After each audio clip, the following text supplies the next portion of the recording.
El Salvador percibía la firmeza o la debilidad de la fe de los que lo rodeaban. A alguien le dijo con aprobación, «Grande es tu fe».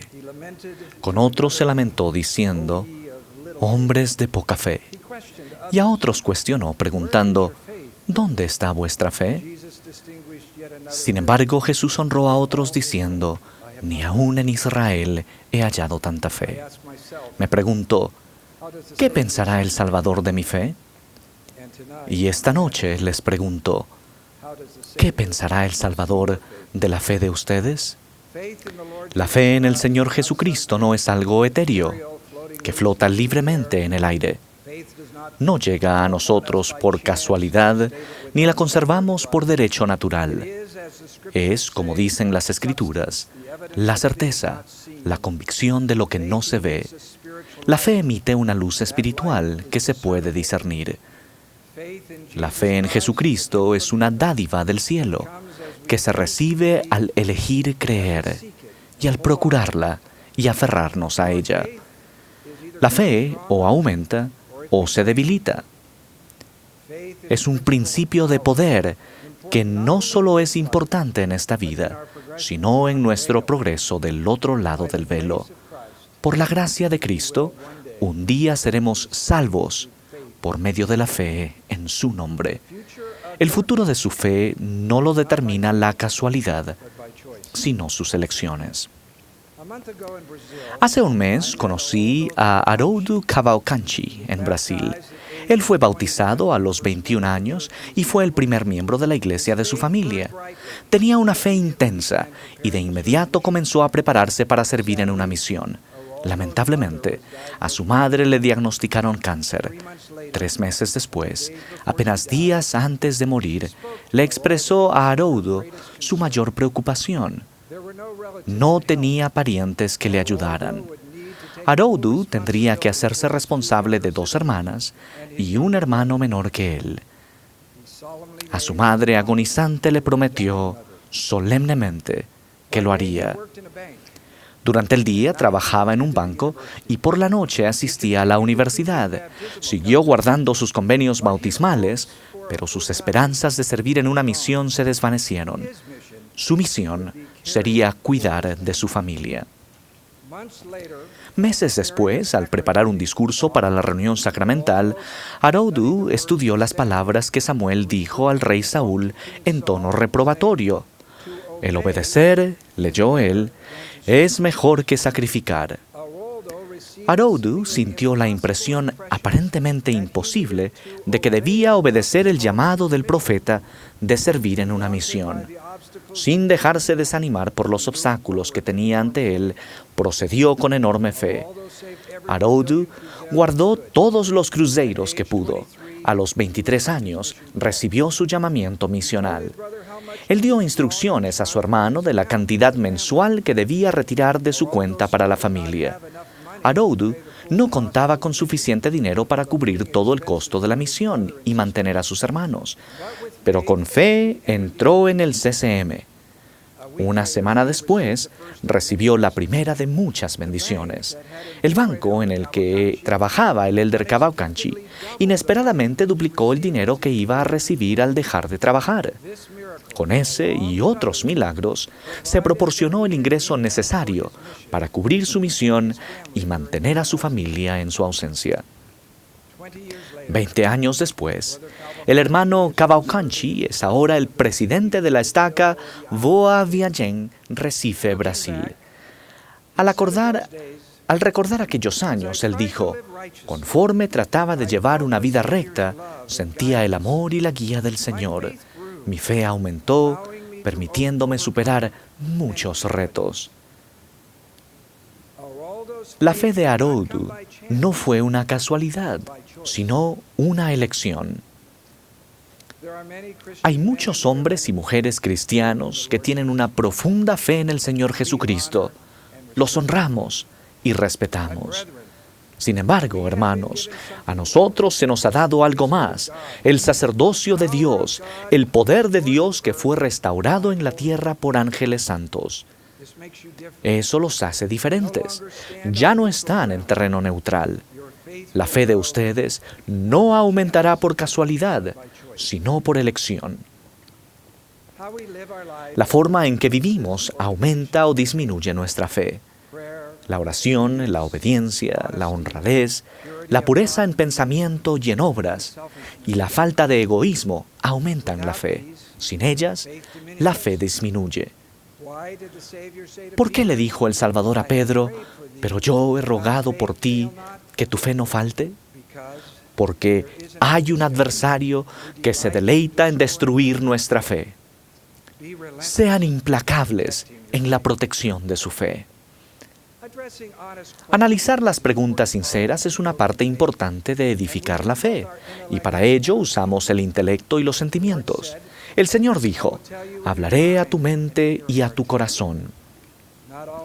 No todas las respuestas se reciben de inmediato, pero la mayoría de las preguntas se pueden resolver mediante el estudio sincero y al procurar las respuestas de Dios. Usar la mente sin el corazón no producirá respuestas espirituales. Nadie conoció las cosas de Dios, sino por medio del Espíritu de Dios.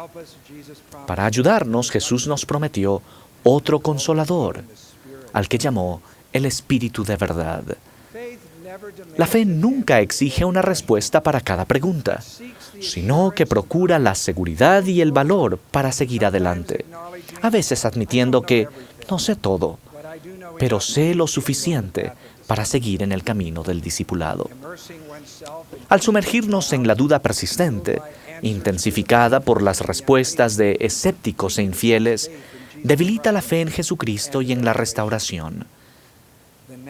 El hombre natural no percibe las cosas que son del Espíritu de Dios, porque para él son locura. Por ejemplo, los cuestionamientos respecto al profeta José Smith no son nuevos. Sus críticos los han lanzado desde que esta obra comenzó. A las personas de fe que, con el conocimiento del siglo XXI, se preguntan sinceramente en cuanto a sucesos o declaraciones del profeta José de hace casi 200 años, les doy un consejo de amigo. Por ahora, démosle un respiro al hermano José. En el futuro, ustedes tendrán 100 veces más información de la que se encuentra en todos los motores de búsqueda de Internet de hoy, y será escrupulosamente confiable, porque vendrá de nuestro sabio Padre Celestial. Consideren su vida entera. Habiendo nacido en la pobreza y con poca instrucción formal, José tradujo el Libro de Mormón en menos de 90 días. Miles de hombres y mujeres sinceros y devotos abrazaron la causa de la restauración. A los 38 años, José selló su testimonio con su sangre. Testifico que José Smith fue un profeta de Dios. Créanlo y sigan adelante. Tanto la Biblia como el Libro de Mormón nos ofrecen la bella convicción de que Jesús es el Cristo, el Hijo de Dios. Tengo en la mano un ejemplar de la primera edición del Libro de Mormón en francés, que publicó John Taylor cuando comenzó la obra en Francia en 1852. El Libro de Mormón ya se ha traducido de forma parcial o total en 110 idiomas en todo el mundo y ofrece un testimonio espiritual y tangible de la veracidad de la restauración. ¿Cuándo fue la última vez que leyeron el Libro de Mormón de principio a fin? Léanlo otra vez. Incrementará su fe. Otra dádiva de Dios que fortalece nuestra fe es la guía de la primera presidencia y del quórum de los 12. Hoy sostuvimos a 3 nuevos miembros de los 12 y les doy la bienvenida a Elder Rasband, Elder Stevenson y Elder Renland a este sagrado quórum de los 12. Pablo dijo, Él llamó a apóstoles y a profetas a fin de perfeccionar a los santos, hasta que todos lleguemos a la unidad de la fe y del conocimiento del Hijo de Dios, para que ya no seamos llevados por doquiera de todo viento de doctrina, por estratagema o por aquellos que emplean con astucia las artimañas del error. La guía de la primera presidencia y de los 12 protege nuestra fe. Aunque la chispa inicial de su fe sea pequeña, las decisiones justas aumentan la confianza en Dios y su fe se fortalece. Las dificultades de la vida mortal soplan en su contra y las fuerzas del mal acechan en la oscuridad, esperando extinguir su fe. Pero al continuar tomando buenas decisiones, confiar en Dios y seguir a su Hijo, el Señor envía un aumento de luz y conocimiento, y nuestra fe llega a ser firme e inquebrantable. El presidente Thomas S. Monson dijo: "No teman, el futuro es tan brillante como su fe". La fe de los jóvenes de esta iglesia es sorprendente. El 12 de junio de este año, recibí un correo electrónico en el que se me informaba que el obispo de un barrio en Utah, su esposa y 2 de sus hijos, habían muerto en un accidente de avión. El obispo Mark Openshaw había estado piloteando el avión al alejarse de un pequeño campo de aviación cuando de repente se apagó el motor y se estrelló. El obispo Openshaw, su esposa Amy y sus hijos Tanner y Ellie fallecieron en el accidente. Milagrosamente, su hijo Max, de 5 años, que fue lanzado del avión en su asiento, sobrevivió y solo se rompió unos huesos. Me enteré de que su hijo, el elder Porter Openshaw, estaba sirviendo en la misión Islas Marshall, Majuro, y que su hijo Zane, de 17 años, estaba en Alemania en un intercambio cultural de la escuela. Llamé al elder Openshaw a la isla Navidad.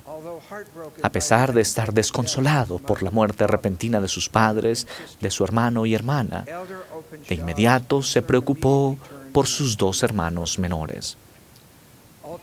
Al final, fueron el elder Openshaw y su hermano Zane quienes decidieron que otras personas podrían ayudar en casa y que Porter debía permanecer en la misión. Sabían que eso era lo que sus padres habrían deseado. Cuando hablé con el elder Openshaw, percibí su tristeza, pero también el fuego de su fe. Tengo confianza, me dijo él, y sé sin ninguna duda que veré a mi familia nuevamente. En nuestras tribulaciones siempre hallamos fuerza en el Señor Jesucristo. La mano omnipotente de Dios se ha hecho evidente para ayudarnos a mí y a mis hermanos en esta difícil situación. En el funeral conocí por primera vez a Zane. Al contemplar los 4 ataúdes en la capilla, me maravillé al ver la fe de ese joven de 17 años cuando se dirigió a la congregación. Este día, dijo él, estamos reunidos con corazones humildes y el alma desolada para recordar la vida de mi mamá, mi papá, Tanner y Ellie. Juntos hemos conversado, llorado, recordado y sentido la mano de Dios. Al día siguiente de que me enterara del accidente, encontré una nota de mi mamá en mi maleta. En ella me escribió lo siguiente: Zane, recuerda quién eres y de dónde vienes. Oraremos por ti y te extrañaremos. Zane continuó: esas últimas palabras de mi madre no podrían haber sido más adecuadas. Sé que ella, junto con Tanner, Ellie y mi papá, oran por mis hermanos y por mí. Sé que oran para que recuerde quién soy, porque yo, al igual que ustedes, soy un hijo de Dios y Él me envió aquí. Testifico que no importa lo solos que nos sintamos, Dios no nos abandona. Mis queridos amigos, su fe no empezó al nacer ni cesará con la muerte. Tener fe es una elección. Fortalezcan su fe y vivan para merecer las palabras de aprobación del Salvador. Grande es tu fe. Al hacerlo, les prometo que, mediante la gracia de Jesucristo, su fe un día les permitirá estar con sus seres queridos, limpios y puros en la presencia de Dios. En el nombre de Jesucristo. Amén.